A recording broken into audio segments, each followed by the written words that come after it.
Phantom Thread is directed by Paul Thomas Anderson and it stars the great Daniel Day-Lewis and Vicky Krieps, and it tells the story of Reynolds Woodcock, a man who is a dressmaker in 1950s London, and this man is very meticulous. He's a very methodical artist. He has a routine and a method that works for him. He works from dusk till dawn and continuously every single day of his life. He has a team working for him making his dresses, and one day he meets Alma, a woman who at first inspires him as his muse, eventually becoming his lover, and this dynamic shifts and evolves and progresses throughout the film, creating somewhat of an abrupt shift in Reynolds' life. Phantom Thread is a film that discusses the similarities and the contrast that comes with love and obsession and with wants and needs. Paul Thomas Anderson directs this movie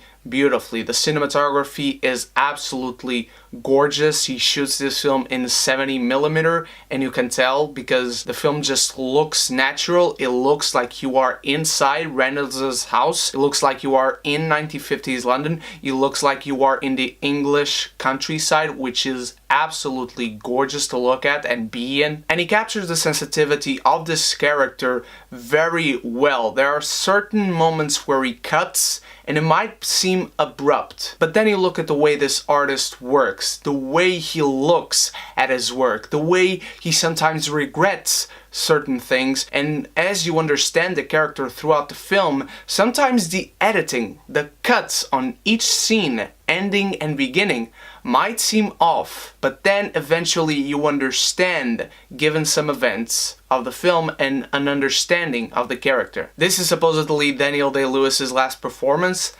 and I hope it isn't, but if it is, he goes out on a high note. He disappears into his role once more. There is not 1 second where you see Daniel Day-Lewis on screen. Every eye movement, every look he gives, every twitch, every facial expression, every breath, literally, that he gives out is completely Reynolds' Woodcock. So much so that he was the one who gave the character his name, not Paul Thomas Anderson. He is brilliant in his role, and his character is a man who is very meticulous about his work. He sits down at breakfast, he has a routine, and he wants everything as it should be. If someone is doing something too loud, if someone does something differently than from they used to do, he just flips out. He cannot work, he cannot concentrate, it's too disturbing, everything is a distraction. He needs things to be in their right place, and he needs interaction naturally, just like any human being.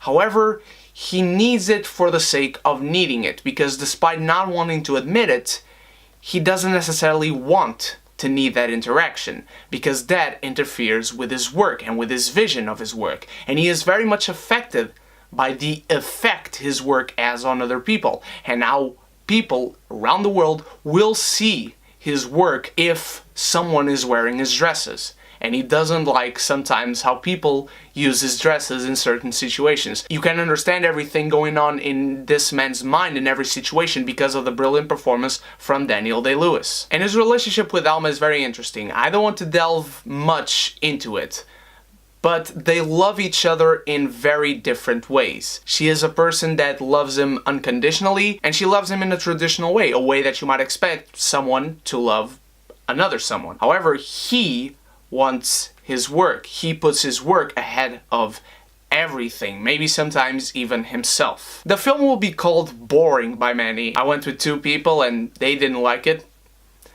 Okay, but this is a very methodical look and a methodical analysis at an artist's love and obsession for his work, for human beings, for human interaction, for love, and that's what made me appreciate this film. It is carried by mesmerizing performances and amazing direction with incredible camera movements and a very interesting look at how an artist goes about his work. The score also must be commended because it is absolutely phenomenal. I cannot get that score out of my head, and there is something towards the end of the film that I didn't agree with because it didn't make sense with my understanding of a certain character, but then a consequence of that decision made sense. It makes you turn around and look at the rest of the film and understand it in a different way. and I really appreciated it. Phantom Thread is not Paul Thomas Anderson's best film, it is not Daniel Day-Lewis's best performance, but is that really saying something bad about this? It's phenomenally acted, incredibly directed, and it just makes you appreciate the work of these two artists that are Paul Thomas Anderson and Daniel Day-Lewis, and I'm going to give Phantom Thread a collector's item.